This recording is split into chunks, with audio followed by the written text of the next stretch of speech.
اعوذ باللہ من الشیطان اللعین الرجیم بسم اللہ الرحمن الرحیم السلام علیکم یا علی مدد۔ مومنین و مومنات کی خدمت میں بے انتہا مجرب اور سخت ترین جلالی وظیفہ عمل مولا متقیان علی ابن ابی طالب علیہ السلام کی بارگاہ سے لے کر آئے ہیں۔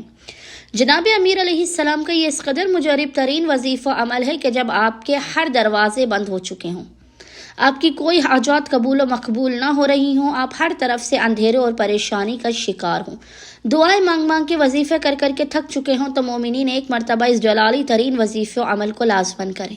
یہ اس قدر مجرب ترین وظیفہ عمل ہے کہ علماء خود بیان کرتے ہیں کہ اس مختصر ترین وظیفے کو کر کے آپ مقام سے ہٹنے نہیں پائیں گے۔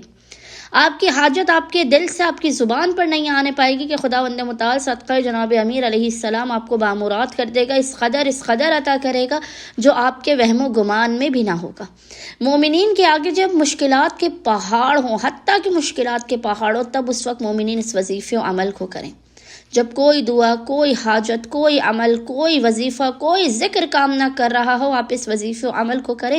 آپ اپنی جاگتی آنکھوں سے معجزات کو دیکھیں گے، اپنی سوئی ہوئی قسمت و بخت کو جاگتے ہوئے دیکھیں گے۔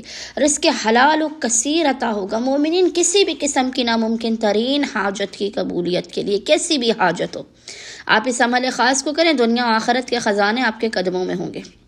بس مومنین نے اس عمل خاص کو خصوصی طور پہ یاد رکھیے گا۔ اس عمل کو خصوصی طور پر آپ نے بعد نماز فجر سے لے کر سورج کی پہلی کرن زمین پر نمودار ہونے سے پہلے کر لینا ہے۔ جب تک سورج کی پہلی کرن زمین پر آئے، اس پہلی کرن کے زمین پر آنے سے پہلے آپ نے اس عمل کو کرنا ہے، بعد نماز فجر سے لے کے سورج کی پہلی کرن کے زمین پر نمودار ہونے سے پہلے۔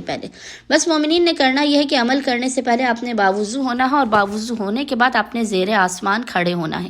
اگر زیر آسمان کسی وجہ سے نہ کھڑے ہو سکے تو اپنے کمرے میں بھی آپ اس عمل و وظیفے کو کر سکتے ہیں۔ اول و آخر 3 مرتبہ 3 ٹائمز محمد و آل محمد پر درود بھیجنے کے درمیان میں آپ نے 10 مرتبہ 10 ٹائمز آپ نے سورہ کافرون کی تلاوت کرنی ہے۔ 10 مرتبہ سورہ کافرون کی تلاوت کرنے کے بعد اس کا ہدیہ جناب امیر علیہ السلام کی بارگاہ میں پیش کرنے کے بعد اپنے دونوں ہاتھوں کو بلند کر کے خداوند متعال کو حق امیر المومنین کا واسطہ دے کر اپنی حاجات کو طلب کرنا ہے، بلا و مصیبت و پریشانیوں کے خاتمے کی دعا کرنی ہے۔ انشاءاللہ تعالی صدقہ امیر المومنین علیہ السلام مومنین کی ہر حاجت انہیں عطا کر دی جائے گی، اور ہر قسم کی مشکلات، پریشانیوں، آفات اور بلاؤ کا خاتمہ ہوگا۔ اللہم صلی علی محمد و آل محمد وعجل فراجہم اجمعین۔